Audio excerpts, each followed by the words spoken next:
The end of the year is here, and that means that your New Year's resolutions are starting. Do you want to actually smash goals this year, or do you want to waste another year of your life? Today, I will be discussing how you can start the year off with a bang and reach the goals that you dream of. So, without further ado, let's get started. So, the biggest thing that you can do right now, and it is an actionable step that is just switching your mind frame, is stop focusing on numbers and start focusing on the work. A lot of the times, the goals people set out for themselves is, weigh 180 pounds, reach 10,000 followers on Instagram, reach 100,000 subscribers on YouTube. The reason why these goals don't work is because that is something at the end of the day that is completely out of your control. You don't know if a video is going to hit the algorithm good. You don't know if your weight might plateau, right? But all you can really do is focus on the work. I'll give you two examples. So, two examples right now that I have written down on a whiteboard that I could see every single day is post 1,000 videos. What does that mean? Posting 1,000 videos goes from YouTube Shorts, TikTok, and Instagram. So that's three on all of them. So that's 9 videos, but I only count that as three because they will be the same video on all different platforms. And the reason why that's so important is because if I post 1,000 videos on my account, it's going to grow. It's inevitable. It's going to grow. My account's going to grow. So I need to focus on that instead of focusing on, oh, I want to get to 100K followers on Instagram by the end of next year. That's awesome too.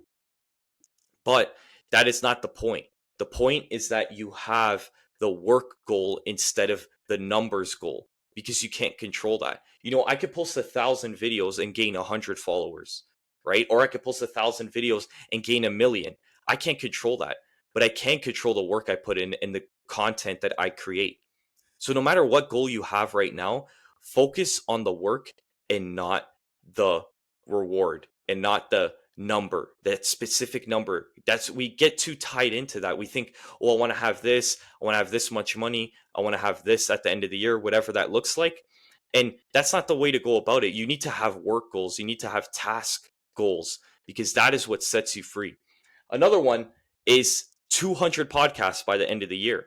Once again, I love doing this podcast, and if it didn't grow, I wouldn't care. I'm just so passionate about doing it, and I love doing it, so that's why I do it.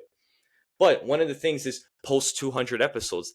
That will mean by the end of next year, I'll have 260 episodes. The podcast is going to grow from all that content being pushed out, but I can't control how much it grows. And I don't even care how much it grows, right? The previous self, the previous Anthony would think about that number, but it doesn't matter.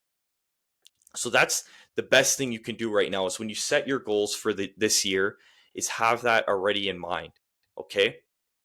The next thing is you need a variety of goals, not just one or the other. What do I mean by this? Well, many people have long-term goals. They have goals that they write down that are, I need to achieve by the end of this year. Fair enough. Those are great to have. But you also need to have daily goals. You need to have weekly goals and you need to have monthly goals and maybe quarterly goals, however you want to set that up.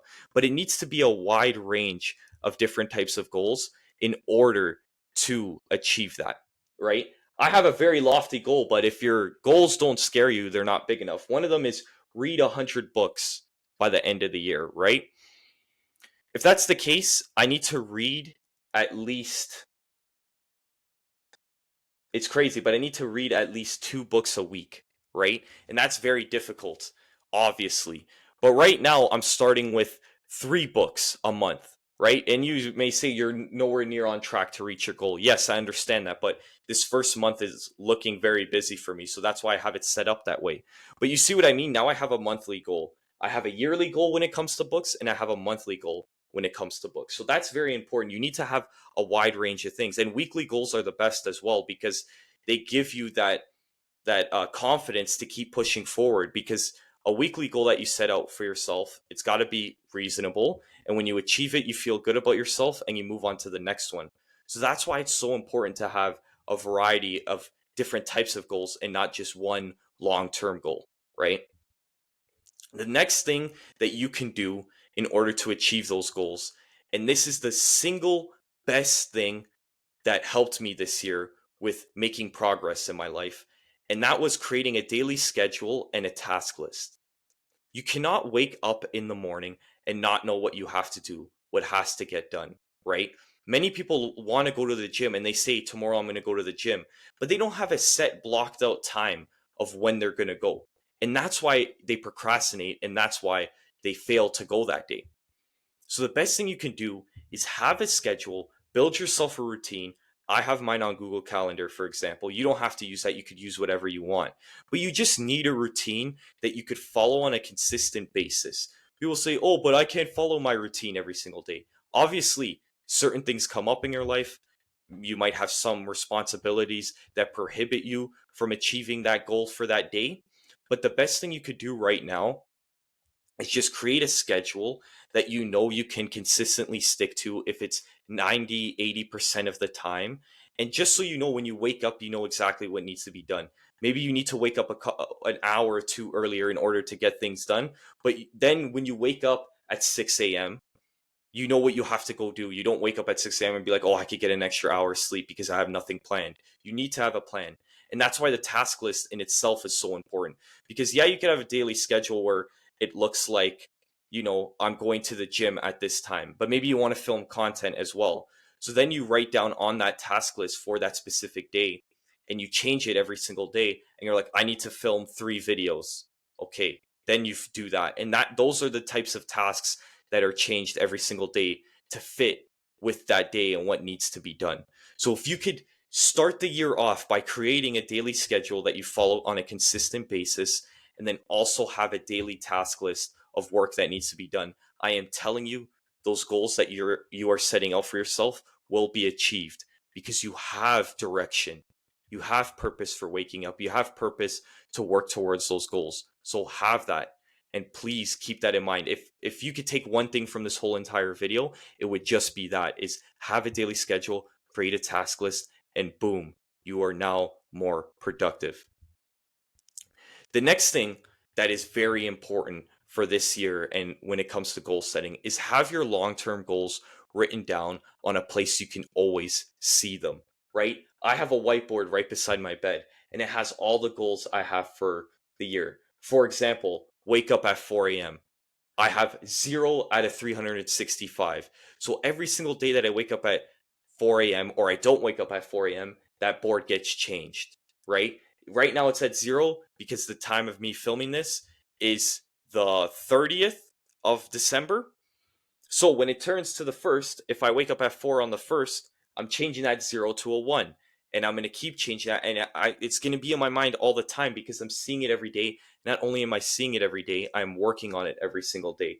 So that's why it's important to have those long-term goals in a place that you can always see them, not written in a notebook that's in your drawer that you don't pull out because you're afraid to look at it because you let yourself down once again. And I've done that too. So have it somewhere you could always see so it's always on the front of your mind. Okay, I know what needs to be done. If I want to achieve these goals, I have to make sure I don't procrastinate. So that's why I think even that one maybe be second place in the most important things that you could take from this video. The next thing I want you guys to do is to meditate right now on how great you will become when you achieve these goals. Imagine a year from now, it's December 31st, 2025, and all the goals that you set out for yourself you achieved. Imagine how proud you will be of yourself and how grateful you'll be of your past self for doing those daily tasks in order to get you to this point. So when you feel as if you're becoming lazy and that New Year's resolution motivation is starting to disappear, just bring that to mind. Bring to mind who you will be by the end of this new year if you actually stick to your goals. You will be great. You'll be proud of who you are. You'll look in the mirror and be happy and content with the actions that you took on a daily basis, no matter how hard they were. So that is the best thing you can bring to mind. The last thing I want to say before I close out this podcast is, guys, these goals should scare you. People say, oh, that's too harsh, that's too extreme. It's not. I have a journal of goals that I wrote down from last year that I wanted to achieve this year in 2024. And want to know what's the crazy thing? Most of them I did not achieve. So, what will happen again, once again, this year, if that happens? Is my life just going to keep setting on these goals and never achieving them because of my laziness, my procrastination, and me caring about what I want to do right now and feeling good right now? No, because then a whole another year is going to go by and I'm going to look at the goals that I have on this whiteboard and I'm going to be upset with myself. And that's how you lose confidence within your abilities. So, my friends, this year will be big for you if you allow it to be. You need to put in the work, and there's no working around that. The work ethic and the discipline and the way you set yourself up to have a productive day is going to be the biggest thing that counts in this new year. And I want you to take the action and I want you to make the right decisions on a daily basis, that you always have in mind those goals that you set up for yourself. You got this, my friend. And I can't wait to hear what you guys say in the new year once you have achieved these goals. Thank you guys for listening to the podcast and making it this far. If you enjoyed it, remember to follow us on Spotify. We gain insight in order to move forward in life. Let me know in the comments what has been the most impactful episode of the Insightful podcast so far, and I'll catch you guys on the next one.